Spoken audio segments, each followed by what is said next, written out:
Your Honor, may I please make my phone call? One sentence, polite, respectful. Judge Harlan Whitmore didn't look up. He waved his hand like he was swatting away something small and annoying.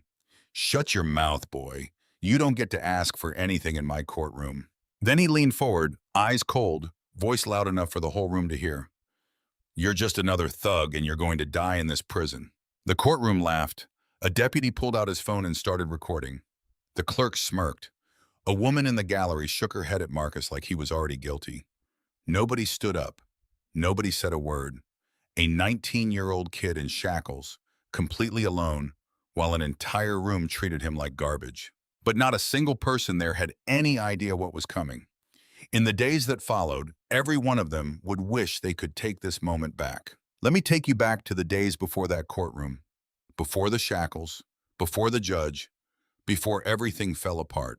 Marcus Powell was just a kid driving home. 19 years old, a sophomore at Georgetown University, pre-law major with a strong GPA. The kind of student who sat in the front row, asked questions after class, and spent evenings in the library while everyone else went out. He didn't come from money, or at least that's what everyone around him believed. See, Marcus's father was Justice Elijah Powell, one of 9 sitting justices on the United States Supreme Court, known for landmark civil rights opinions that reshaped how this country talks about equality. But you would never know that by looking at Marcus. No fancy car, no designer clothes, no bodyguards, no social media presence. Not a single public photo of him existed anywhere on the internet. His father had made sure of that. Justice Elijah Powell raised his son with one rule above everything else: earn your own name before you use mine. And Marcus took that to heart. He drove an older Honda Civic with a dent on the rear bumper. He wore plain hoodies and beat-up sneakers. He worked a part-time job at the campus bookstore. His roommate didn't know. His professors didn't know. His closest friends had no idea that his father sat on the highest court in the land. Marcus wanted it that way. His mother, Monique Powell, was no ordinary woman either. Former federal prosecutor, sharp enough to take apart a witness in moments, calm enough to never raise her voice while doing it. She now ran a private law practice in D.C., but she kept the same low profile as her husband. Together, they raised Marcus to move through the world without a safety net showing, to be judged, truly judged, on nothing but his own character. That afternoon, Marcus was driving back to Georgetown after visiting a college friend. The leaves along the road had turned gold and copper. Late afternoon sunlight cut through the trees in long, warm stripes across the road. He had the windows cracked. Cool air filled the car. An audiobook played through his phone speaker. A biography of Thurgood Marshall, the first Black Supreme Court justice. A detail that would feel almost too perfect later. But that was just who Marcus was. The road narrowed as he crossed into Hollow Creek County. Now let me tell you about Hollow Creek, a small town in central Virginia. 2-lane roads lined with old oak trees, a town square with a hardware store, a diner, a Baptist church, and a Confederate monument that had been under official review for years and hadn't moved an inch. Hollow Creek was the kind of place where everyone knew your name, your family, and your business. And if you weren't from there, especially if you didn't look like the people who ran things, you stood out the second you crossed the county line. The man who ran Hollow Creek was Judge Harlan Whitmore, white old money. His grandfather had been a county commissioner. His father had been a district judge. Harlan himself had sat on the county bench for years, exposed to no competition, no oversight, and no accountability. In Hollow Creek, Whitmore's word was law. Literally. His best friend was Sheriff Tom Harlan. They played golf together, their wives had lunch together, and when the sheriff's deputies made arrests, Whitmore's courtroom made sure the charges stuck, no matter how thin the evidence. The deputy who did most of the dirty work was Russell Grady. Broad shoulders, crew cut, multiple formal complaints of excessive force against people of color, every single one dismissed by internal review. Grady wasn't just a bad cop, he was Whitmore's attack dog, and everyone in the county knew it. There was a pattern in Hollow Creek, a pattern that had repeated itself for years, quietly, with no cameras and no consequences. Black and brown drivers passing through the county got stopped. They got searched. They got charged. And when they stood before Judge Whitmore, they got sentenced hard. The numbers told the story clearly. Black defendants in Whitmore's court received sentences far longer than white defendants for identical charges. But nobody with any power had ever looked closely enough to care. Marcus didn't know any of this. He was just a kid driving through on his way home. Window down, cool air on his face, the golden light of a perfect afternoon stretching across the hills. He had no idea he was about to drive into the worst stretch of his young life, and Hollow Creek had no idea what was about to drive into theirs. The first sign of trouble was a flash of white in the rearview mirror. Marcus noticed the patrol car pull out from behind a billboard. He checked his speedometer. He was under the limit. His seatbelt was on, both hands on the wheel, music off. Just the audiobook narrating Thurgood Marshall's early cases in a calm, steady voice. He watched the patrol car in his mirror. It didn't pass, it just sat there following one car length back, then closer, then right on his bumper. Marcus's stomach tightened, not because he'd done anything wrong, but because his parents had taught him exactly what this moment might look like. He was younger when his father sat him down in the living room and rehearsed it with him. Justice Elijah Powell, a man who had argued before the Supreme Court before he ever sat on it, looked his son in the eye and said, "When it happens, and it will happen, this is what you do. Hands on the wheel, 10 and 2, visible at all times. Interior light on if it's dark. Window down before the officer reaches the door. License and registration ready. Say yes, sir, and no, sir. Do not argue. Do not reach for anything without announcing it first. Do not make sudden movements. Record if you can, but don't let them see you do it." They rehearsed it like a fire drill over and over. Monique would play the officer. Elijah would watch from the doorway, arms crossed, correcting Marcus's posture, his tone, his hand placement. Marcus hated those rehearsals.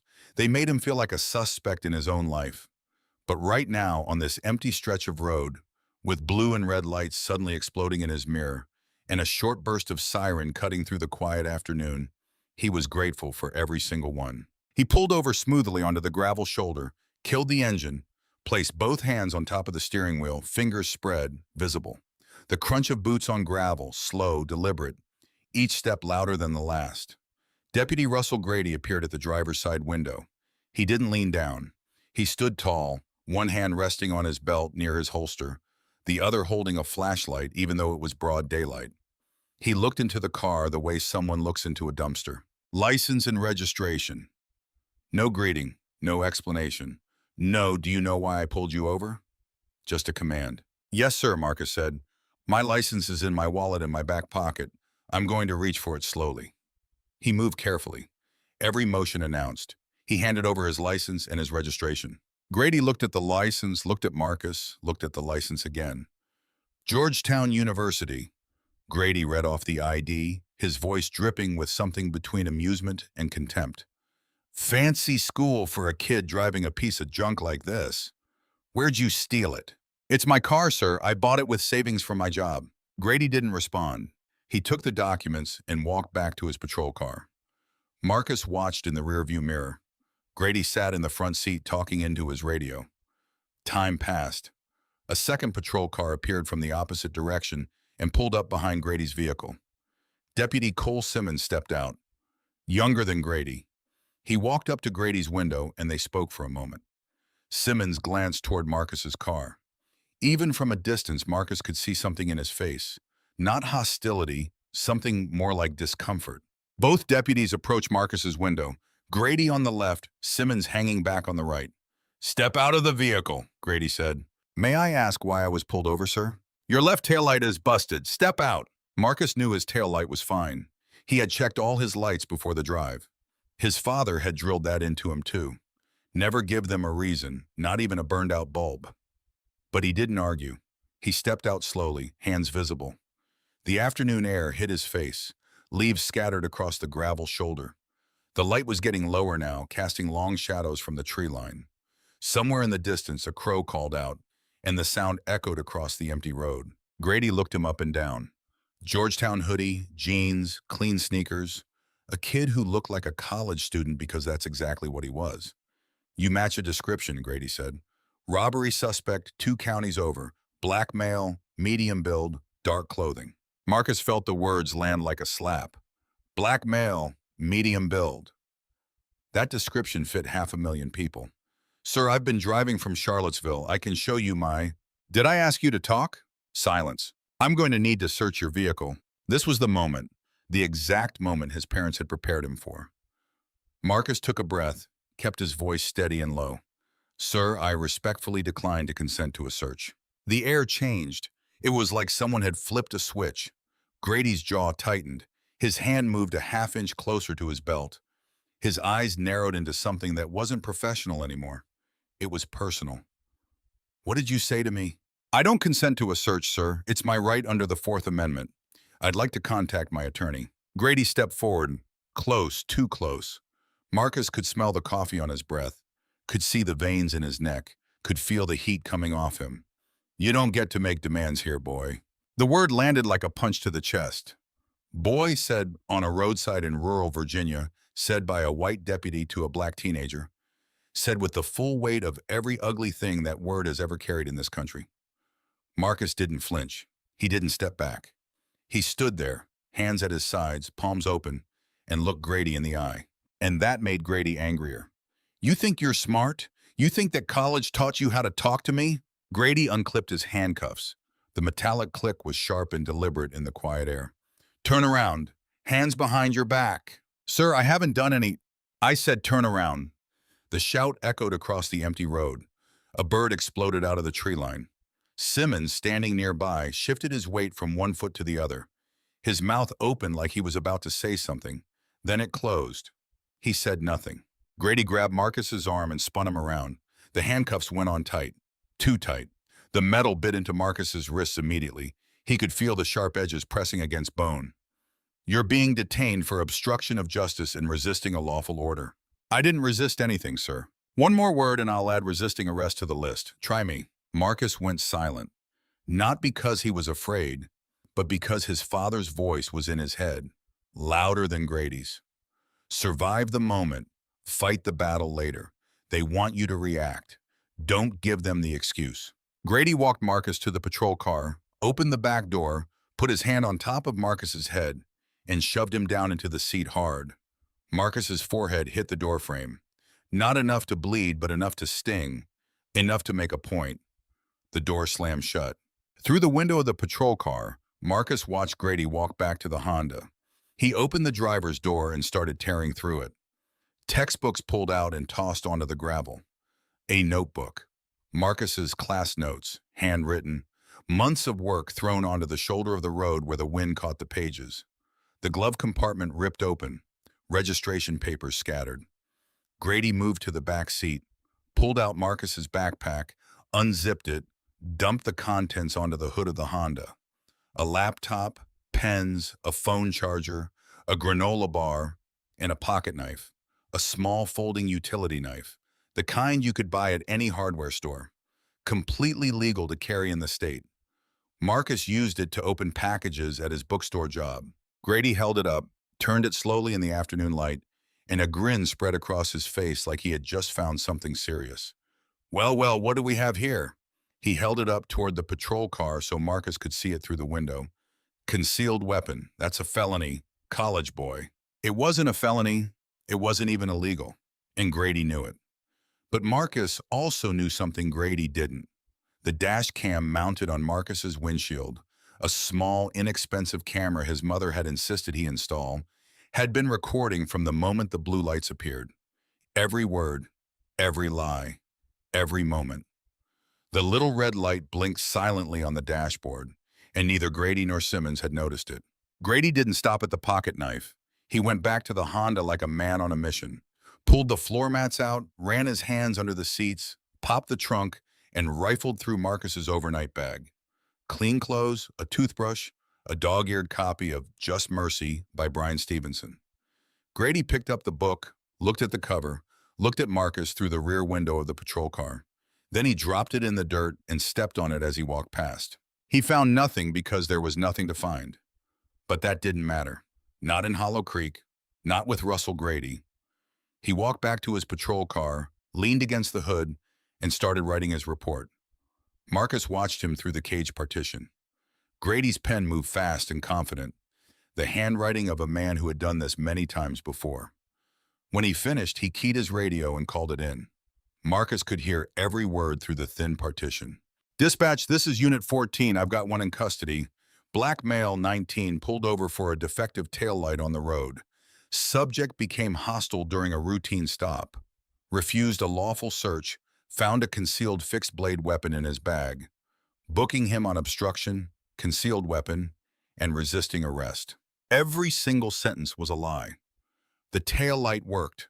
Marcus was never hostile. He exercised a constitutional right. The knife was a folding pocket knife, not a fixed blade, and he never resisted a thing. But the radio didn't know that. Dispatch didn't know that. And the system waiting for Marcus at the county jail didn't care. Simmons stood by his own patrol car the entire time, arms crossed, eyes on the ground. He heard the false report. He saw the pocket knife. He watched Grady throw Marcus's books in the dirt. He did nothing. The drive to the Hollow Creek County Jail took some time. Grady drove slow and he talked the whole way. "You know what your problem is?" Grady said, not even looking in the mirror. "You people get a little education and you think the rules don't apply to you. Think you can talk back? Think you can say no to an officer?" Marcus said nothing. "I've seen 100 of you. Same story every time. Driving through here with your college hoodies and your attitudes, and you all end up in the same place." Marcus said nothing. "That fancy school isn't going to help you now, boy. Not where you're going." The word again. "Boy," said casual this time, like it was just part of his vocabulary, like it was nothing. The jail was a low concrete building on the edge of town. Beige walls, razor wire along the top of the fence, a parking lot with patrol cars, and a faded American flag hanging limp on a pole. No wind. Marcus was pulled out of the car and walked through a side entrance. The fluorescent lights inside buzzed and flickered. The floor was scuffed linoleum. The air smelled like industrial cleaner and something underneath it. Sweat, rust, old coffee. Booking took time. They took his photo, front and side. The flash was harsh and white. They took his fingerprints, rolled each finger across the scanner one by one.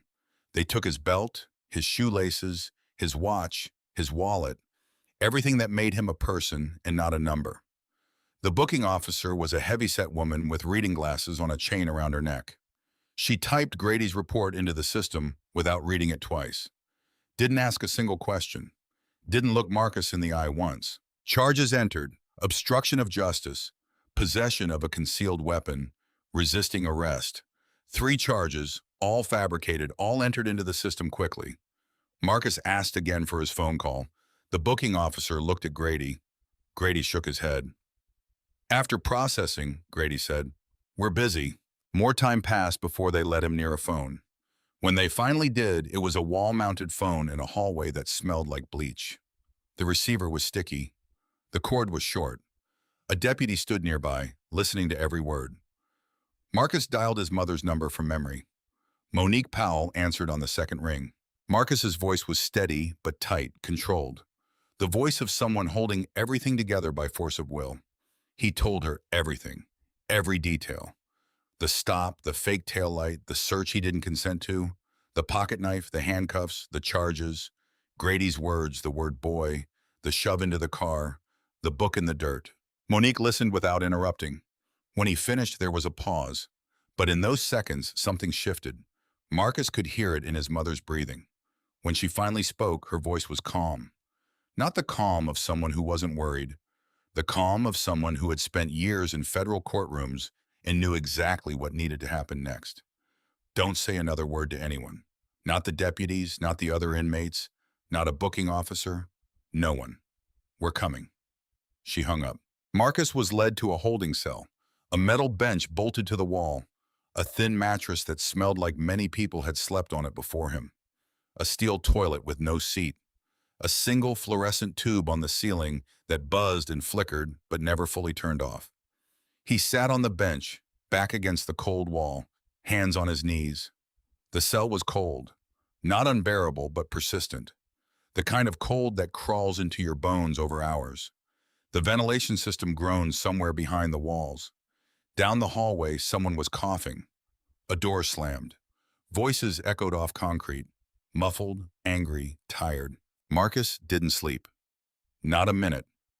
He sat in that cell for hours, running through everything that had happened, memorizing every detail, every word, the exact sequence of events. His father's training kicking in again. Not the emotional training this time, but the legal training. Document everything. Remember everything. They can take your phone, your belt, your dignity. They can't take what's in your head. Somewhere in the night, a deputy walked past the cell. Not Grady, someone else. The deputy stopped, looked through the bars, and laughed softly. Georgetown, he said. Then he kept walking. Morning came without sunlight. There were no windows in the holding area. Marcus knew it was morning only because the noise level changed. More voices, more doors, the smell of burnt coffee drifting from somewhere he couldn't see. A deputy opened his cell and told him to stand up. Arraignment, let's go. They shackled his ankles, cuffed his wrists, connected the two with a chain so he had to walk with short, shuffling steps. The chain rattled against the linoleum with every step. They put him in an orange jumpsuit, took his Georgetown hoodie, took his jeans, took the last pieces of who he was, and replaced them with a uniform that said one thing: guilty. The courtroom was on the second floor of the county building. Small, wood-paneled, an American flag on one side, a Virginia state flag on the other. Rows of gallery seating about half full.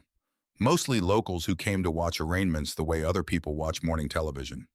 Marcus shuffled in, chains clinking. Every head in the room turned to look, and behind the bench sat Judge Harlan Whitmore. Whitmore didn't read the file. He glanced at it the same way you'd glance at a grocery list. One page, seconds. He looked at Marcus, looked at Grady, who sat in the front row with his arms crossed in a satisfied expression. Then Whitmore leaned forward. 3 charges: obstruction, concealed weapon, resisting arrest. He read them off like items on a menu, bored, almost annoyed. Marcus's public defender, a tired-looking man in a rumpled suit who had met Marcus for moments before the hearing, stood up. Your Honor, my client is a college student with no prior record. We request release on his own recognizance. Whitmore looked at the public defender like he'd said something in a foreign language. Denied. These are serious charges. Bail is set at a high amount. The number hit the room like a gunshot. A high bail for misdemeanor charges for a teenager with no record. The public defender's mouth fell open. Even a few people in the gallery shifted in their seats. Whitmore wasn't finished. He leaned forward, both hands flat on the bench, and stared down at Marcus with the look of a man who had been doing this for years and had never once been challenged. Boys like you always end up here. You smell like the street, and you're going to die in this prison. Mark my words. A woman in the gallery pulled out her phone and started recording. Another person whispered to the man next to her. Grady smiled in the front row. The public defender stared at his shoes. And Marcus stood there, 19 years old, shackled, alone, with an entire room looking at him like he was already finished. But Marcus Powell was not finished. He didn't scream, he didn't cry, he didn't collapse. He stood in those shackles, looked directly at Judge Whitmore, and spoke in a voice so calm it made the whole room go quiet. Your Honor, I am entitled to a phone call. I was denied one at booking. I'm requesting it now on the record. Whitmore blinked. The request was simple, legal, undeniable. Even in Hollow Creek, even in his courtroom, denying a defendant's right to a phone call on the record with people watching and phones out was a line even Whitmore wouldn't cross. He waved his hand, that same lazy, dismissive wave. Fine, give the boy his call. Won't change a thing. A deputy led Marcus to a phone on the wall outside the courtroom. His hands were still cuffed. He had to hold the receiver with both hands pressed together. The chain between his wrists rattled against the wall. He dialed a number he had memorized since he was younger. It rang once, twice. A voice answered. Deep, steady. The voice of a man who had spent decades choosing his words with absolute precision. Marcus! Dad, I need you. Silence on the other end. Not the silence of shock. The silence of a man processing information the way a general processes a battlefield report. Quick, methodical, complete. Marcus spoke for a short time. He gave his father every detail. The stop, the false tail light, the illegal search, the planted charges, the night in jail, the arraignment, the bail, and the words. The exact words Judge Whitmore had said to him in open court. When he finished, Justice Elijah Powell said a few words. "I'll handle this. Say nothing more." The line went dead. What happened next moved with the speed and precision of something that had been built for exactly this moment. Diane, Monique, was on the phone with attorney Simone Cross. Cross was in her office in Washington, D.C. She was one of the most feared civil rights litigators in the country. Federal judges respected her. Defense attorneys feared her. And she had never, not once in her years of practice, lost a civil rights case. Cross assembled a team quickly: associate attorneys, a private investigator, a forensic tech specialist. Emergency motions were being drafted. Cross's office made calls to national media contacts. Not leaks, not gossip. Professional, precise notifications that a story was developing in Hollow Creek, Virginia. A story involving a Supreme Court justice's son, a corrupt judge, and fabricated charges. The caravan was on the road. Black SUVs, Simone Cross in the lead vehicle reading case files on her laptop. Behind her, news vans.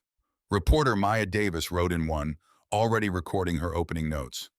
They arrived in Hollow Creek, vehicles pulling into the parking lot of a county courthouse that had never seen more than a few cars at once. The town noticed. Cross walked through the courthouse doors, heels clicking on the tile floor, black suit, white blouse, a leather briefcase that had been inside more federal courtrooms than most judges would see in a lifetime.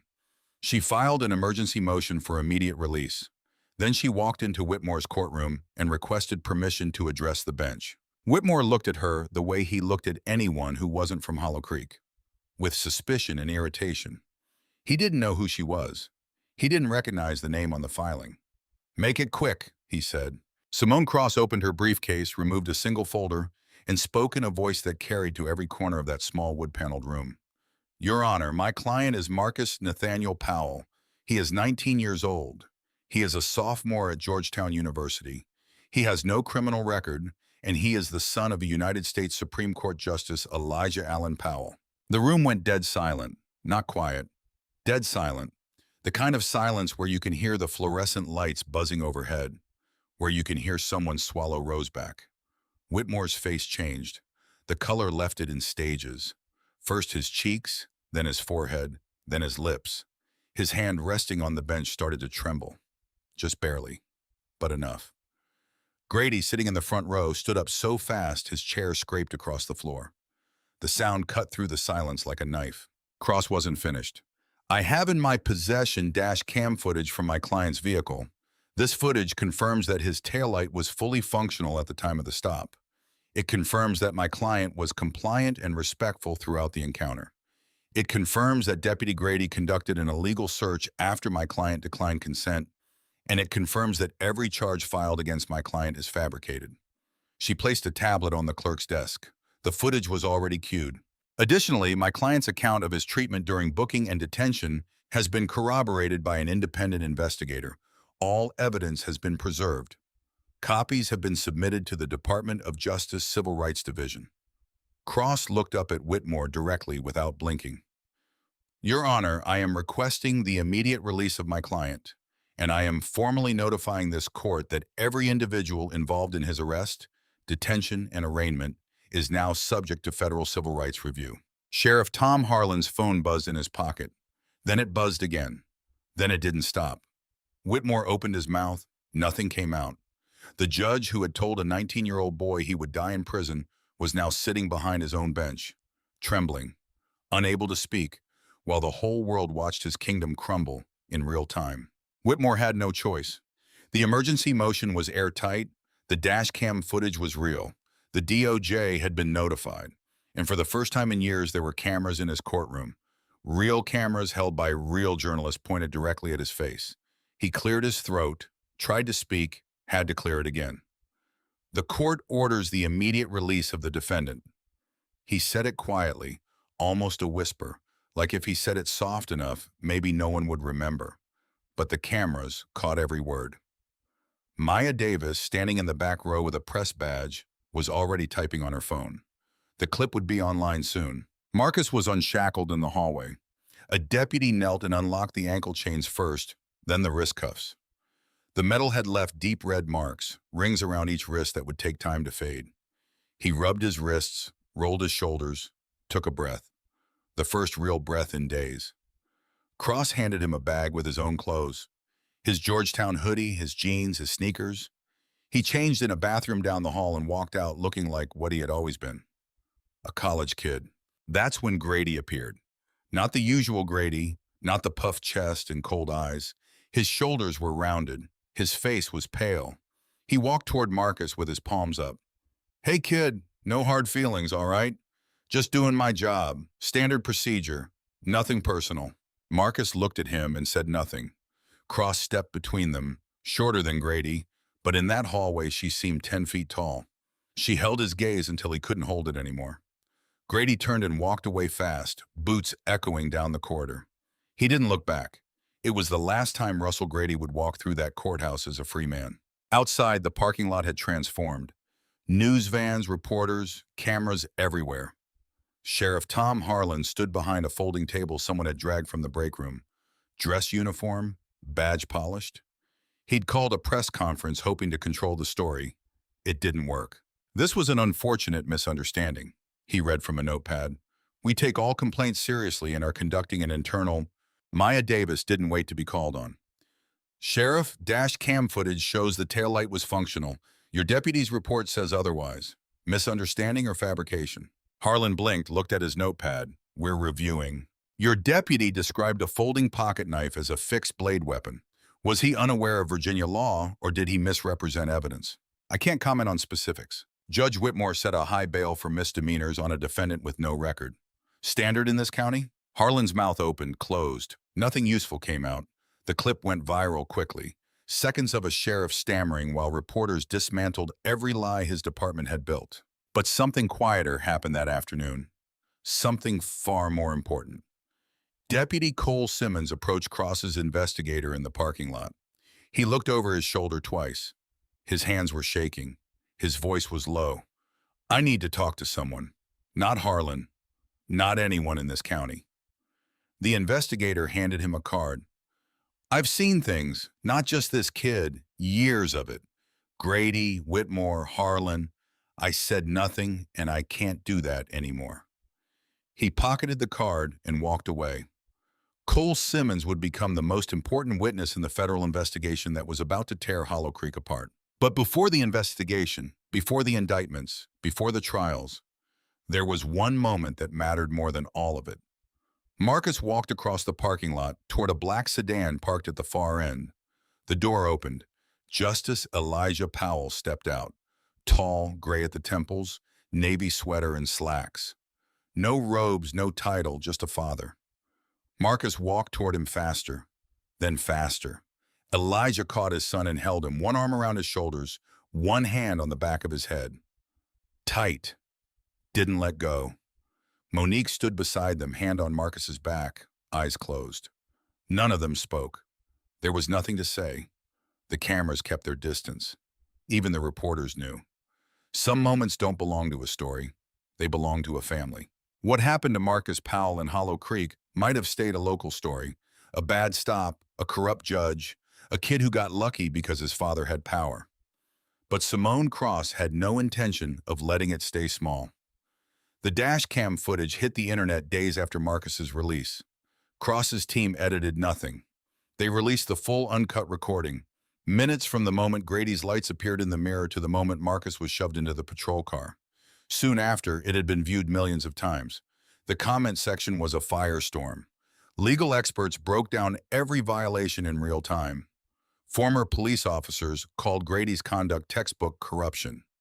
Civil rights organizations issued public statements. The hashtag started trending. 2 words that would follow Hollow Creek. But the video was only the beginning. The Department of Justice Civil Rights Division opened a formal investigation not just into Marcus's case, but into the entire Hollow Creek justice system. Federal investigators arrived. They subpoenaed arrest records, sentencing data, booking logs, and internal communications going back years. The pattern was worse than anyone expected. Over the years, black drivers made up a small percentage of traffic on the road through Hollow Creek. They accounted for a large majority of all stops, vehicle searches, and arrests resulting from those stops. In Judge Whitmore's courtroom, the disparity was even more grotesque. Black defendants received sentences averaging several times longer than white defendants for identical charges. Bail amounts for black defendants were set on average much higher. The numbers didn't lie. The system in Hollow Creek wasn't broken. It was working exactly the way it was designed. Reporter Maya Davis published her investigation as a multi-part series in a national outlet. She spent time in Hollow Creek knocking on doors, sitting in diners, and tracking down the people the system had swallowed. She found them, a black truck driver who was stopped many times in a few years on the same stretch of road. Every time by Grady. Every time released with no charges, but not before his truck was searched and he lost hours of paid work. A young black woman who spent months in county jail on a shoplifting charge worth little. Whitmore set her bail high. She couldn't pay. She lost her apartment. She lost custody of her daughter, a retired black school teacher who was arrested for suspicious behavior while walking to church on a Sunday morning. The charges were dropped, but the arrest record followed him for years. He couldn't pass a background check to volunteer at his own grandson's school. Story after story, life after life.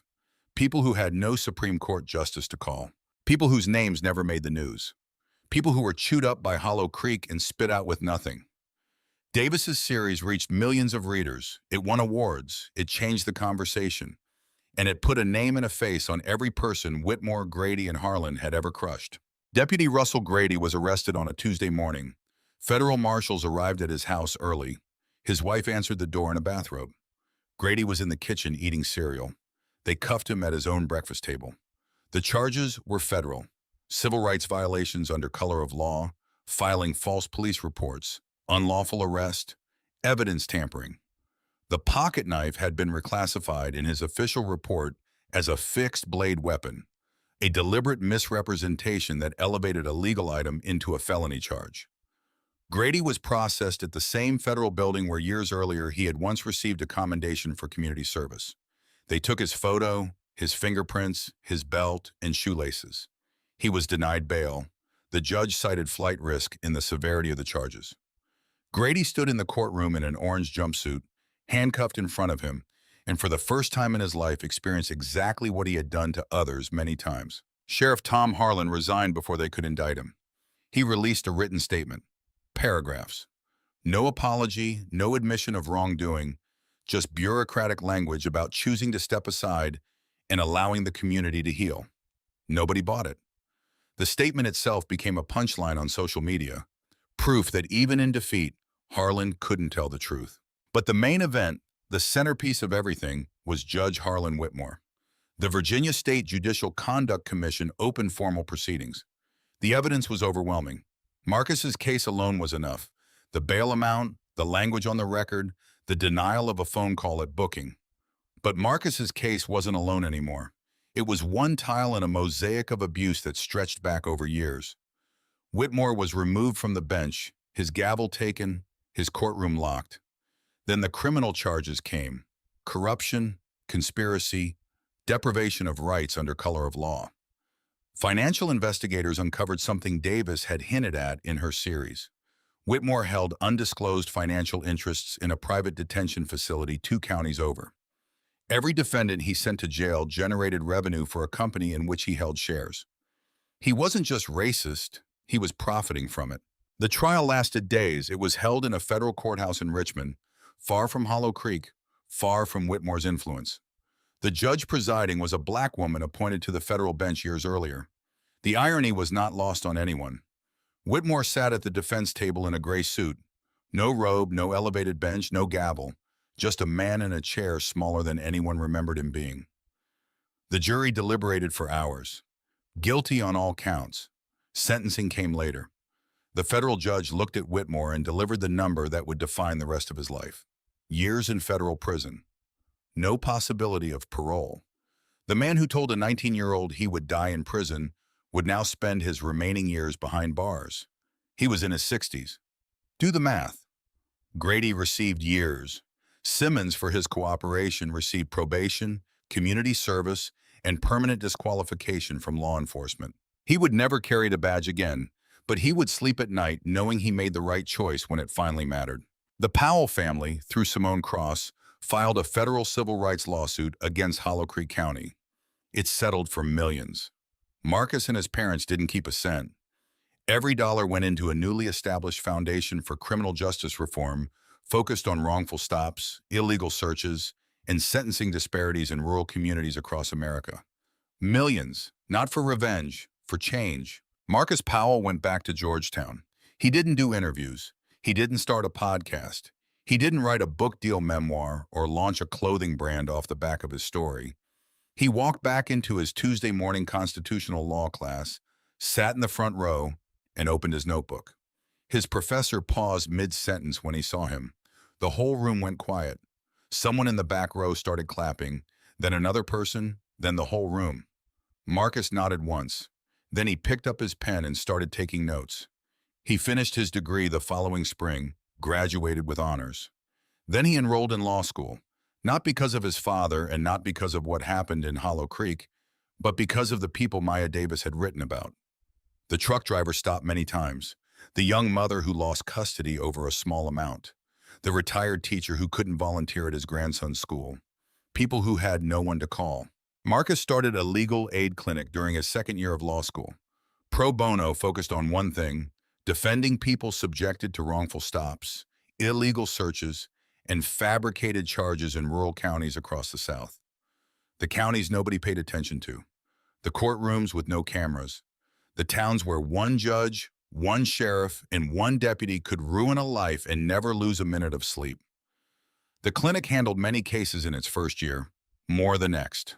Hollow Creek changed, not overnight, not like a movie, but slowly, painfully, the way real change always happens. The Confederate monument on the town square was removed on a Wednesday morning. No ceremony, no speeches. A construction crew showed up at dawn, unbolted it, loaded it onto a flatbed truck, and drove away. By lunchtime, the square had a bare concrete pad where the statue used to stand. Within time, someone planted a magnolia tree there. The county established a civilian oversight board for the sheriff's department, the first in its history. New hiring standards were implemented. Body cameras became mandatory. The new sheriff, elected in a special election, was a woman who had spent years in federal law enforcement. Things weren't perfect. They never are.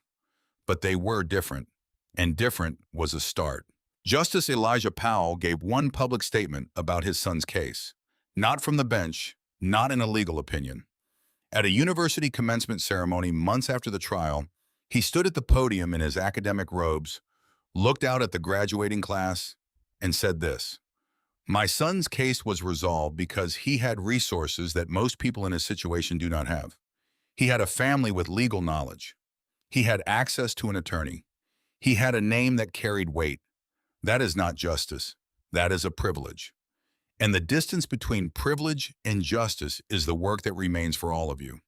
True justice means the outcome should be the same, whether your father sits on the Supreme Court or drives a bus."